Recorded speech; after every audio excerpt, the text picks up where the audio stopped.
Hi, I'm Mattimus. I run Foxfire Heritage Farm. We're a heritage farm located in northern Ontario in the small town of Powassan. It's a small historic agricultural community, kind of just tucked in below North Bay in the great northern Ontario in Canada. Our farm is a kind of a holistic farm that is specializes in the preservation and conservation of critically endangered heritage breeds. And I've selected 3 breeds to focus on primarily, and they have a lot of historic context in Canadian agricultural history. And so we raise the Chanticleer chicken, which is Canada's only heritage breed of chicken, the large black hog, which is also known as the large English black, and it originally came over from the UK in the 60s and is one of the an amazing heritage breed that we have, but again critically endangered. And the Lynch lineback cattle, which is an Ontario heritage breed of cattle, also critically endangered. So all of these animals we raise to preserve and conserve. We breed, we sell the meat, we do all kinds of different things, sell live animals for registered breeding stock to other farmers who might want to kind of take on the challenge and help preserve these breeds as well. In addition to the livestock component, we run a small market garden. We have workshops throughout the year to kind of also preserve the endangered skills and knowledge that also kind of comes hand in hand with agriculture a lot of the time. So we run workshops for blacksmithing, yurt building, and we're always working to try to add different components in to that are really kind of cross-pollinate some of the other things that we do here. And then the final component of the farm is I have a small agritourism business. So the yurts I build, I have on the farm for people to come and stay as a short-term rental, come check it out and kind of get a little bit of a taste of rural agricultural living without having to, get too into the mix of it. But they get to enjoy and experience everything we have going on here and just kind of relax. Now, it's January. What happens at the farm in January? Yeah, so winter in Northern Ontario can be variable. It can be a little harsh sometimes, but it's a nice time to relax. So right now we're under a blanket of snow. This year's actually been pretty mild. We haven't had the same depth of snow that we'd normally have, but we're sitting under about 6 to 12 inches of snow right now. It's kind of cold, minus 10 Celsius most days is pretty common, but it can get minus 20, minus 30, minus 40 in the evenings is not uncommon, unheard of, and it'll warm up to minus 1 or 0 sometimes as well, but it's pretty variable altogether.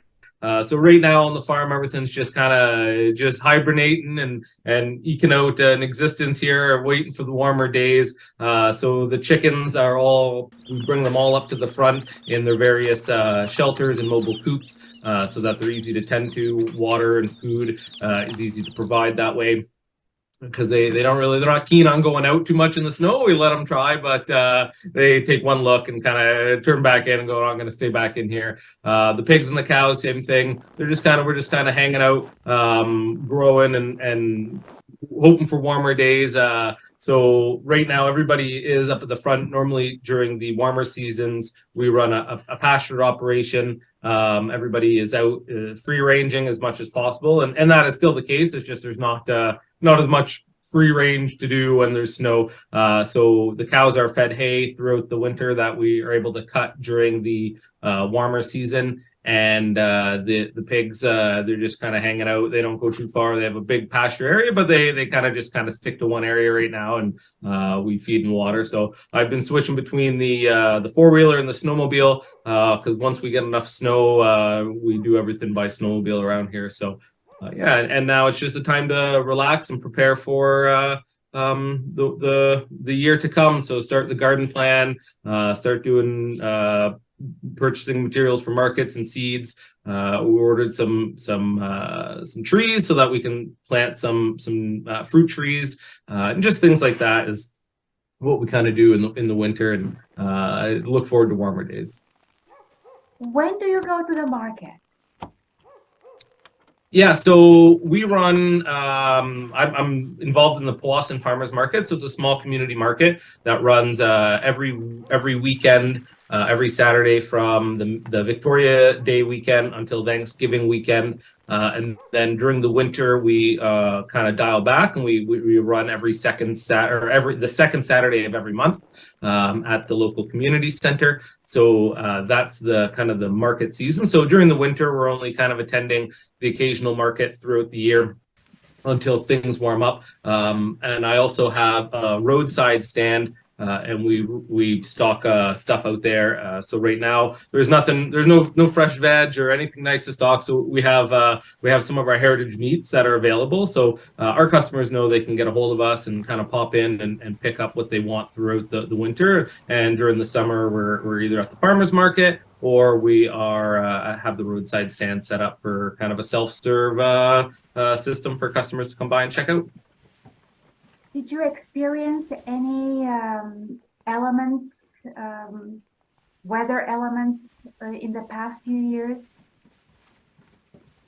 Yeah, I mean, we're subjected. The nice thing about the one thing I love about Ontario and Northern Ontario is we really have 4 distinct seasons. Spring, summer, winter, and fall are all very different, have very different challenges and different weather.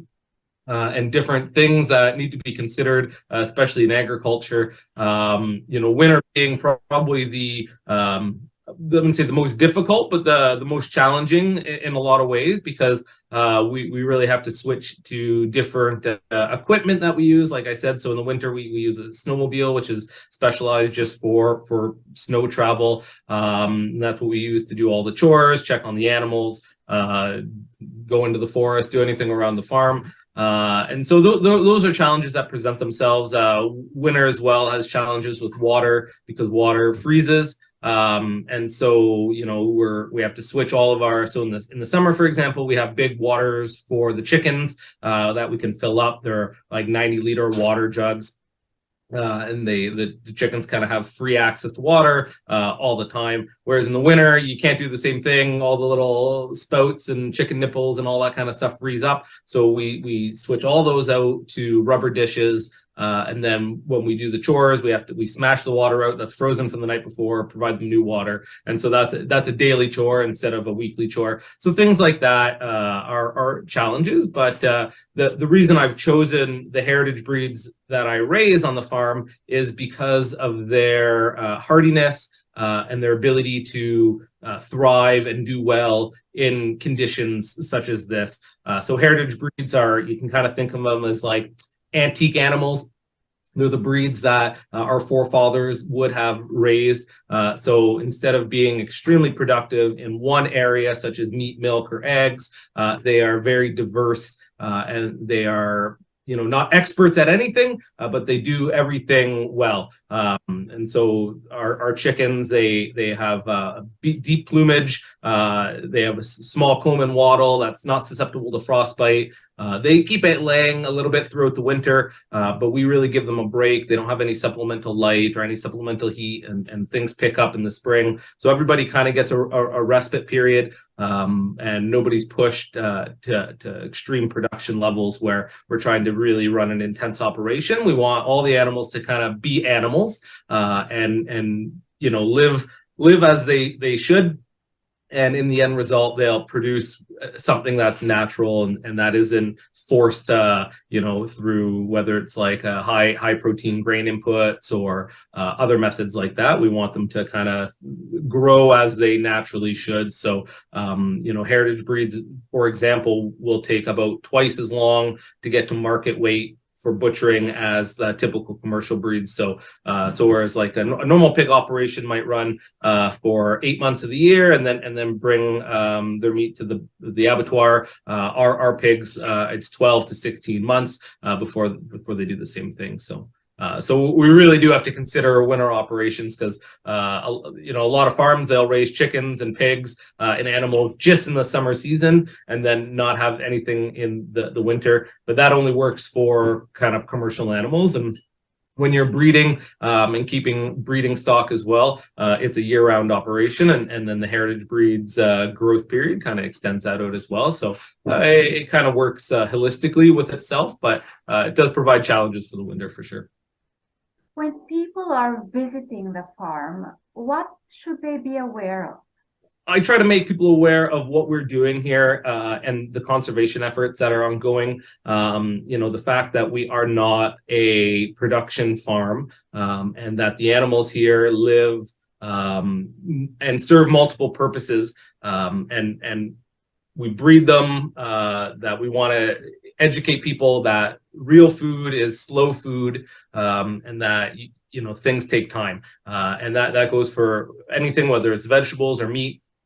We want food that is grown slowly and well, that develops. It really has unique flavors and textures, and it is a beautiful quality of food that is really appreciated by some of the older generations, and I've found new Canadians as well, people who have come from other countries who still raise animals that are heritage breeds or raised in these ways. And when they come to North America, they see our chicken. It's really white meat, and it's really big birds, but it doesn't have the flavor, it doesn't have the same texture, and it's cooked differently than what they're used to. And so that when they discover kind of what we have to offer, they're really appreciative of what we do. And so there's an educational factor in people coming to the farm, teaching them that good food is still possible and is still accessible by people. You just have to visit your local farmers. You have to make those connections and meet people and go directly to the farmer itself, so you can have a relationship with your food that way. In addition to that, we just want people to kind of to get out and enjoy and relax, see what we have going on here. Visit the animals, visit our trails, just take in the yurts, which is what we rent out, and just have a good time, burn some wood, hang out with some friends, just kind of get off grid and disconnect from, everything going on. So they can also sleep there, or they have to go somewhere else? Yeah, no. So I have yurts that I've built here that they're set up for people to stay in, so people can stay for multiple days, up to weeks at a time. The yurts are set up for seasons, so they have wood stoves. If people are really adventurous and want to take the challenge of a kind of a winter stay, the summertime is really great. So the yurts are set up. People can come and stay. They sleep multiple people, so sometimes they'll bring friends and guests, get an opportunity to have a campfire, enjoy a dark, starry night, things that people might not have the opportunity to do when they live in the city, and just kind of take in the atmosphere and with all the animals and the chickens crowing in the background, and the occasional moo from the cow, and different sights, different smells. It really creates an experience for people, which I think is really important, because you're really trying to, for me at least, recreate something that sticks in people's kind of core memories. So there's certain sights and sounds and smells that we have from our childhood, or have things. And for me, I remember visiting farms growing up, and certain things just kind of, certain sights, certain smells, they really impacted people. And so that's something I want to try to give people as well, that experience. Mattimus, do you have predators that come for the animals there? So we have all sorts of predators in North America, and especially in Northern Ontario. We have foxes, coyotes, wolves, bears, raccoons, skunk, snapping turtles. We have all kinds of things. And so it is a little bit of I wouldn't say a challenge, but we live, especially the way I run the farm here, is very holistic, right? So, there's a difference between like a monocrop soybean field, which only has soybean growing in it, and everything else is dead. You wouldn't see a deer or a bug in there, because it's been sprayed It's void of life except for that monocrop. Whereas here, it's very diverse and very holistic. And so the animals, they rotate through the field. And so we use electric fencing to kind of help prevent the predator pressure. And the way I've set up the farm itself is we have a big spring-fed pond in our ditches that kind of separate divide the front half of the farm from the back half. And then the way I've set up the fencing in a way that is also kind of a barrier for animals coming in. So we're really lucky. The last few years have been really minor predator pressure. And so there's just different things that you have to do to try to coexist with predation. As much as I dislike the predators, I would never want to get rid of the coyotes or the foxes or the raccoons or anything like that, because they also contribute in different ways, whether it's to our wood law or whether it's just to the environment itself. For us, the best way is kind of preventative through electric fencing, making sure the coops are battened up nice and tight, and different things. So like we run a bull with our herd. The bull is very protective of the cows. So between electric fencing and things like that, we haven't had any issues with large predators with our large animals. Chickens are more susceptible just because they're out, so we use things like electric fencing. Chickens go away at night, so the coops are all closed up, battened up every night, and so that really helps prevent kind of any predation issues that we might have there. But things happen. We had a raccoon dig under one of the chicken coops this spring and kill a bird. And what you do is you go around, you fill in all the holes, you patch it up, and you try different things to, again, preventative to keep them from getting in. Yeah, it's just part of the challenges, I guess. So your poultry and your animals eat only what you grow on the farm. Do you also need to buy something for them? Yeah, so for cows, it's fairly easy because cattle are ruminants. We grass feed. We run a heritage breed so that they don't need any extra inputs such as grains. Grains are something that is a modern method for feeding cows specifically. It bulks them up quicker. It makes them more productive in terms of milk. But ruminants don't digest the grains the same as they do digest the grasses, and so you have issues with fermentation and issues potentially with just health and with the milk and stuff like that. So we're able to fortunately grow through our fields, and we cut the hay for the majority of what we need for the cows. I'm able to get the rest of the hay from neighboring farms, whether it's through cooperative haying or whether I hay their fields directly and are able to kind of take those. And so that's really nice because it's a cooperative opportunity I'm able to have with neighboring farms that are, the farmers are getting older. They're doing less with their land.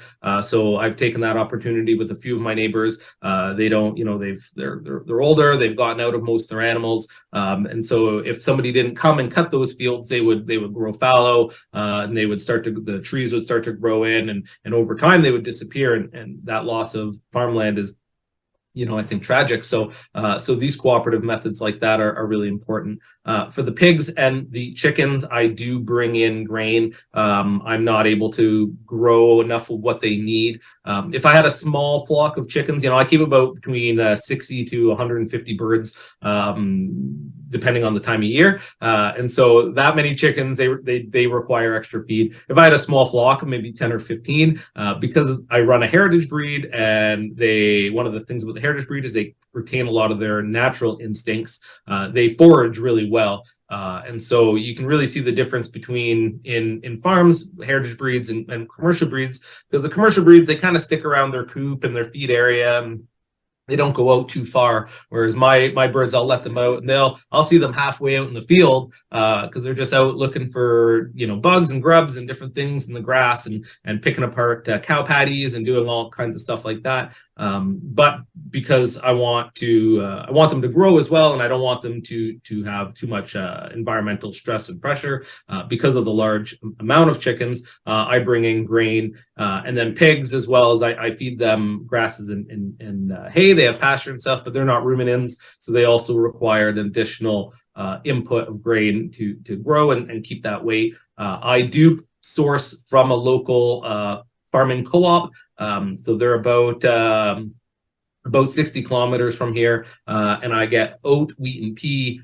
feed. So I don't have any corn or any soy, which is the highest, has the highest percentage of chemical spray and GMO grains, and is not typically grown as much here in Northern Ontario just because of our climate. So a lot of that is brought in from down south, but our oat, wheat, and pea is all grown up here by local farmers in the Verner area. So we're able to work with the co-op there. They work with their farmers, and then they supply us with grains throughout the year. And so we're able to use that. We put it in our silo, and I'm able to feed that to the chickens and the pigs throughout the regular growing season and the off season as well. They get a little more just because when the weather cools down and they don't have access to all that nice fresh grass and grubs and all those delicious things that come with the summer. So we give them a little more just to make things a little nicer for them. But yeah, in the summertime, they're able to provide a lot for themselves. But unfortunately, just because of the size and the amount of equipment that you need in terms of for growing grains and harvesting and drying, it does make it difficult to provide everything on a complete system for a small farm. A small homestead could do a lot, but as soon as you have a decent sized amount of animals, you really have to produce a lot. I spoke with a farmer from a farm near Quebec, and he had some issues with all these regulators and legislators. He said that they were not really helping him. On the contrary, all the regulations that were coming out and the legislation were actually hindering him from doing his work properly. How do you feel about that? Yeah, I would agree. I think Ontario is very prohibitive in terms of small farms and small farmers. It is really challenging. There are a lot of regulations and organizations that, whether it's the Chicken Farmers of Ontario, OMAFRA, Agricor, there's Pork Ontario, Pig Trace. There's it is challenging, and fortunately I'm fairly tech savvy and I'm able to I navigate the system fairly well, and I have a fairly good understanding of all the little organizations and groups and rules and regulations, and it's one of the biggest challenges I find with new up and coming small farmers, and I often offer my own advice and help to these people and trying to navigate. Okay, so you're going to have to register with this company once you hit this much income, and then if you want to grow more than 300 chickens, then you need to register with this for this program, and so it is really kind of challenging for the small farmer or the homesteader as well, if they want to try to make income off of their farm. And so I've developed different ways of kind of navigating that. So like my short-term rentals, for example, are one way that I can help generate some income back to the farm and kind of offset the ability to do certain things. So chickens, for example, if you want to grow chickens in Ontario, the small farmer can raise up to 300 chickens himself. However, if they want to raise more than that, they have to apply for the Artisanal Chicken Program, which is a government program which requires inspections and certain regulations in terms of coop size and food quantity and quantity of inspections and all these things that are required and prohibitive for the farmer itself. So I had a friend who was going through the program, and basically he wouldn't be qualified because he allowed his dogs to run kind of free around, and they were livestock dogs. They were part of his family. They helped kind of reduce that predator stress, and there's that holistic component. But that was not acceptable in terms of the standards that they were trying to do for the Artisanal Chicken Program. So he opted out because it was just like not happening. So there's there's hurdles that can be overcome, but there's many of them. And so same thing for chickens. So if I grow 300 chickens here on the farm, I raise them up, I have them butchered. They have to be butchered at a government inspected abattoir, where the abattoir is a family-owned abattoir, and they have to have a government inspector come in, inspect during the butchering process. So they have also hurdles, and then I can resell the meat. However, unless I'm part of that program, I only can resell that meat at farm gate. So I couldn't bring my poultry to the farmer's market and resell it there. I could only do it at farm gate. And so there's challenges like that. Eggs are another example of that. If you are a farmer and you raise chickens and you have eggs, you can only sell them at the farm. You can't bring them to the farmer's market or have them sold in a local farm co-op store unless they go through the grading process, and then you bring them to a government inspected grading facility, and they're done that way. We're lucky in a lot of ways. There are, a lot of things that we can do, and so I am lucky, and I'm able to sell my pork and my beef at the farmers market. I'm able to grow veg in our market garden. There's very little regulation there, but slowly more and more things are creeping in, unfortunately. So I'm involved with the local farmers market. I'm the treasurer, and so just recently we were contacted by OMAFRA, which is the Ontario Ministry of Agriculture and Farming, and they want to now collect produce samples from all the produce vendors, so that they can test them for soil contaminants, chemical contaminants, all this kind of thing. And so it's a new program they've put in, but it's just another hurdle and another loop that small farmers have to go through. And these are challenging. The challenges are more burdensome on the small farmer, who often has a more diverse operation, has 3, 4, 5 different things going on, who only have a handful, who are only growing 100 chickens or 200 chickens, or a small quantity of things, but they're doing multiple things. So there's more for them to navigate, whereas larger commercial farms, whether it's a large dairy or a commercial egg operation, they're doing one thing, they're doing a lot of it, and so they're able to just those little hurdles are less challenging for them.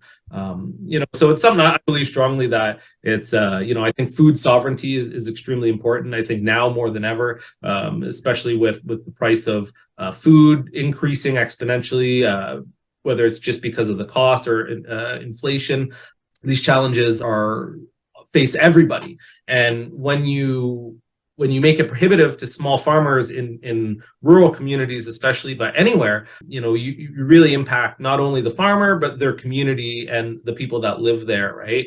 And so when you make it more challenging and more expensive for the average person to purchase food, and they can't connect with their farmer to get it directly, to get good quality food, really it kind of impacts everybody. And so I think food sovereignty is something that hopefully in the future is something that we can kind of push and fight for more, and so that we can have more of a direct consumer to farmer relationship, and to really, so people can get high quality, high nutritious food directly from the source. So. Do you have access to programs that can help you financially or other types of aid? Yeah, and I would say that's the opposite end of the regulation thing. So I think because we have so much regulation, as the kind of the pros and the cons of both the yin yang, we have all this regulation, but we are very fortunate in Ontario and Canada as well that there are a fair amount of government programs available for grants for small farmers and agriculture. Again, there's challenges to apply for these things. They're not simple. So unless you're somewhat tech savvy and good at writing applications and navigating those systems, but they are available. So I try to apply for a couple every year. I've been successful in the past in getting some grants, and what they'll often do is they often provide a percentage of the cost to a project. And so I applied for one this year to expand my pasture pig fencing and convert to solar fencing for kind of benefits to help take us off the grid a little more, and have those areas fenced off and reclaim more fallow land. So I applied for a grant for that, for some fencing. If I'm successful, they'll cover 50% of my costs to complete that project. And you know, that's super beneficial, and that's nice because some of those projects wouldn't be able to be completed without the assistance that's there. And so that it is nice that we have those opportunities. I was wondering, you also collaborate with a blacksmith and you offer space to students to come in and study while you are yourself an artist. Yes.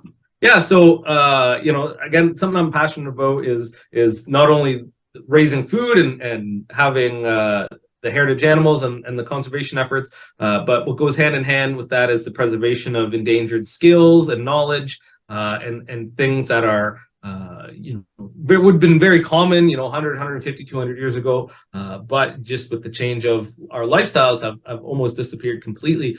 And so one of those things is blacksmithing. And I met the blacksmith that we collaborate with, Terry, a number of years ago at one of the workshops I was hosting here for yurt building. We really connected, hit it off. We had a lot of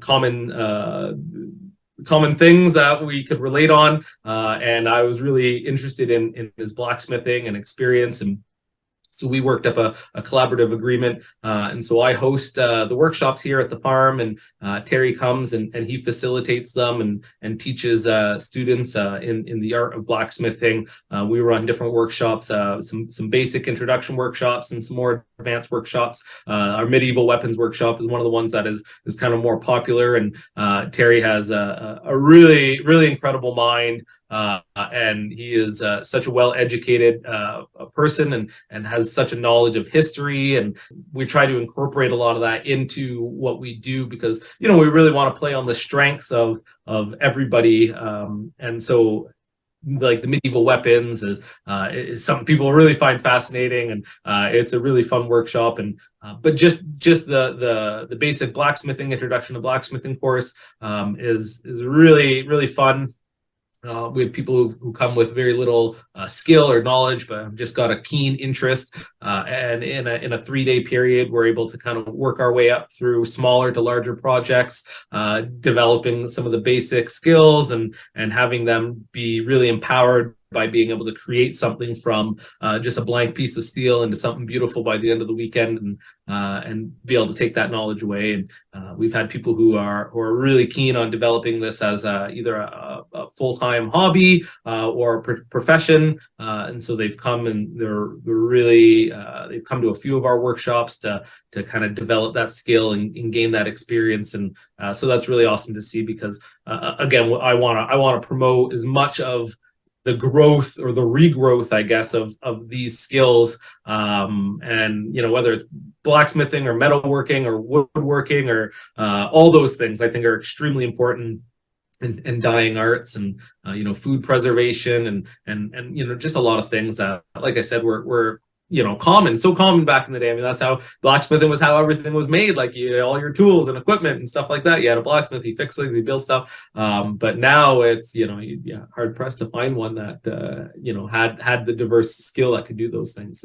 And so meeting up with Terry was really great because he was originally educated in the United Kingdom, and they have a different kind of setup in terms of how blacksmiths are taught and how that history is propagated, and how, you know, his profession lined up very tied in with farrowing and working with horses and horseshoes, which is again a very traditional skill for blacksmiths to have, and went hand in hand. Where in North America it's more disconnected here, and often your farrower who work with the horses doesn't have blacksmithing skill, and the blacksmith doesn't have farrowing skills, and so it's different. And so being able to connect up with Terry and be able to collaborate with him to run these workshops has really been an awesome experience. And because I'm keen on this kind of stuff as well, I've participated in a few and developed some of my own blacksmithing skills, and I think of myself as a fairly good little blacksmith as a hobbyist, and so I make things that I sell at the local market here and for people on occasion. So yeah.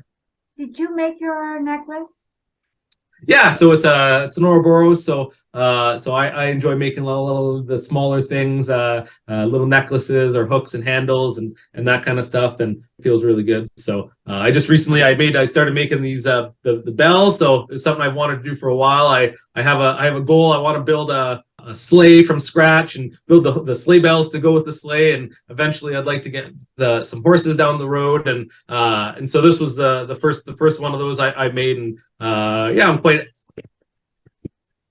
So it sounds really nice, and so it's just things like this that I enjoy making and playing around with, and yeah, it feels really good. There's nothing like making something and feeling the reward and the joy of having created something from scratch a lot of the times.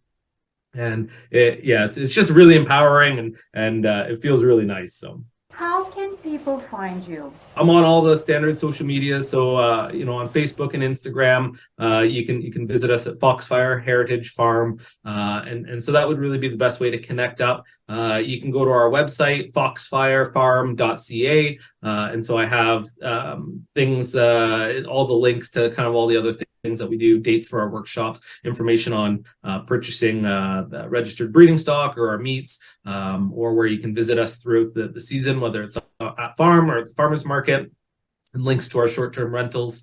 So if people wanted to come and visit and stay on the farm as well, so they can visit us at all those places, and check us out there. I'm always growing and expanding what I'm doing here, just to kind of add to the massive holistic system that I'm creating. I think that's extremely important for farms. It's how they used to exist back in the day. I was talking about the monocropping earlier, and now farmers have 1,000 acres of one variety. They have one skill. They specialize in one thing, and that's contrary to how agriculture and farming and humans have lived for thousands and thousands of years. And so I'm trying to work my way back to that kind of lifestyle and that kind of living. And so it's extremely important. All the things that I do here really fit in a way that is holistic and fits in nicely like a puzzle. The cows are able to graze on the grasses and pastures, and I'm able to collect their manure and scrape out the stalls, compost that. That goes into the garden. The garden produces incredibly nutritious, dense food that I'm able to sell at the local market or can and preserve for myself and my family. Extras and any waste from the garden go to the pigs, who are able to clean up any scrap vines or damaged product or anything that it doesn't sell or goes bad. Can go to them, they'll clean it all up and kind of create that system. And we're able to run the chickens through the field. They're able to